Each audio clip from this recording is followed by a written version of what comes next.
मेरे प्यारे साथियों, नमस्कार। फ्रेंड्स, आज मैं आप सबसे आईएएस बनने के लिए गीता का जो तीसरा सूत्र है उस विषय पर बात करने जा रहा हूं।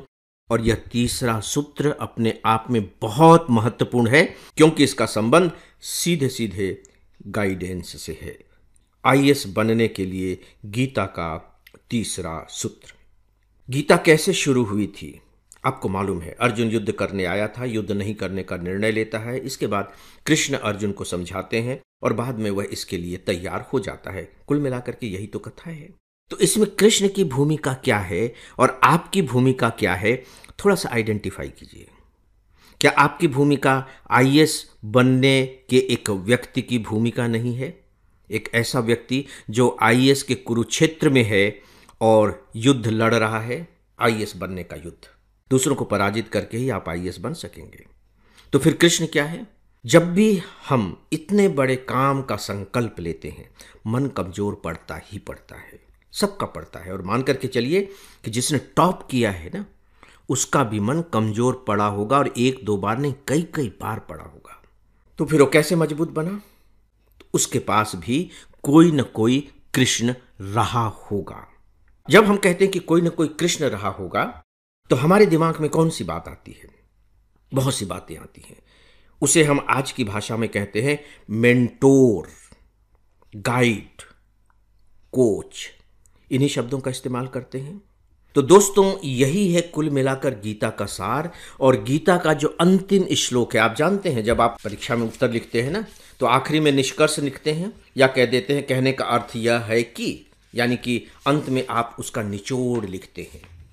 देखिए, गीता का निचोड़ क्या है? अंतिम श्लोक है, यत्र योगेश्वरः कृष्णो यत्र पार्थो धनुर्धरः। मैं बहुत सरल तरीके से समझा रहा हूं। जहां योगेश्वर कृष्ण है और जहां धनुषधारी अर्जुन है, दो लोग हो गए, कृष्ण और दूसरे हो गए अर्जुन। याद रखिए, यहां धनुषधारी अर्जुन है, यानी कि ऐसा अर्जुन जो कर्म करता है।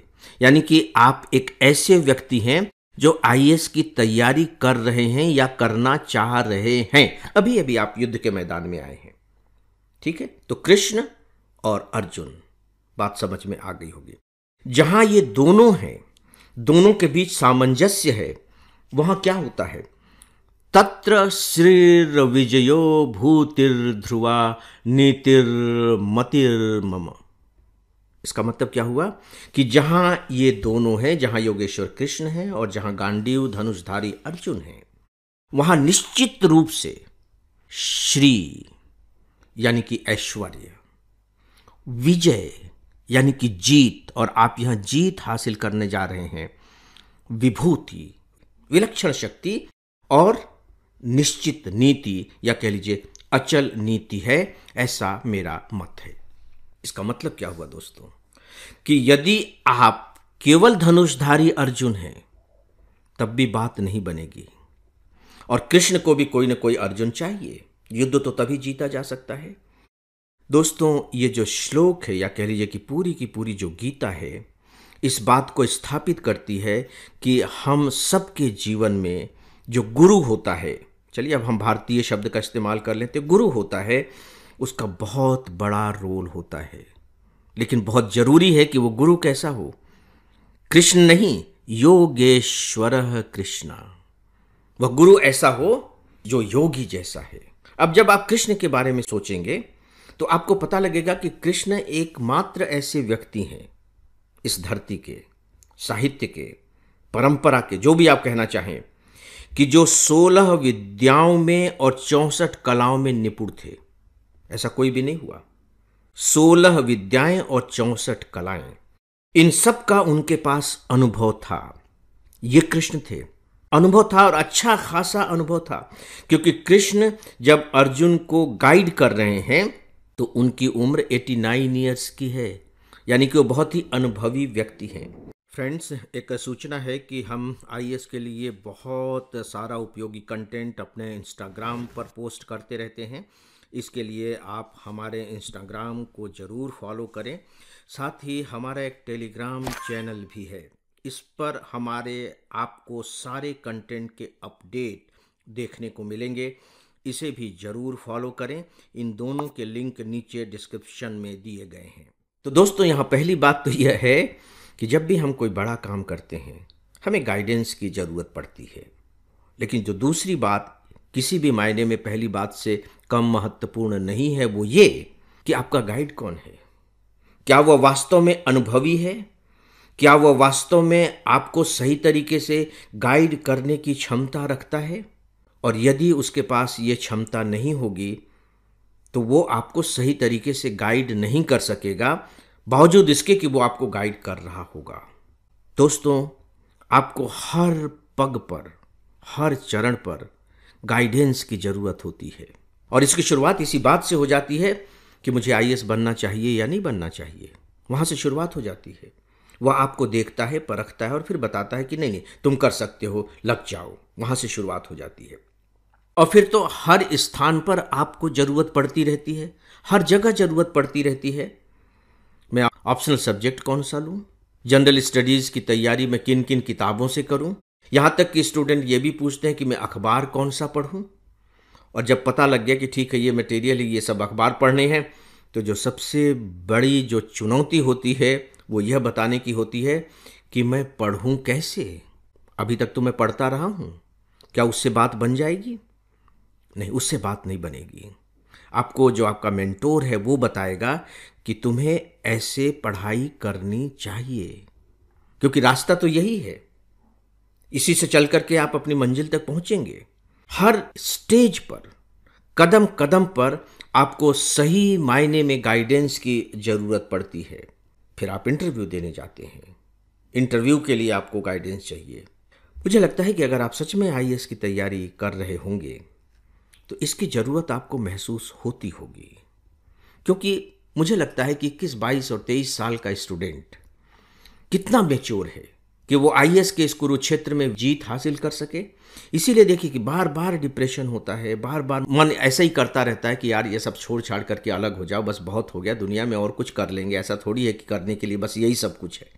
लेकिन फिर आपके पास एक ऐसा व्यक्ति होता है या व्यक्तियों का समूह होता है जो आपको संभालता है। और संभालने में सच पूछे तो हमारे जो परिवार के सदस्य होते हैं उनकी सबसे बड़ी भूमिका होती है।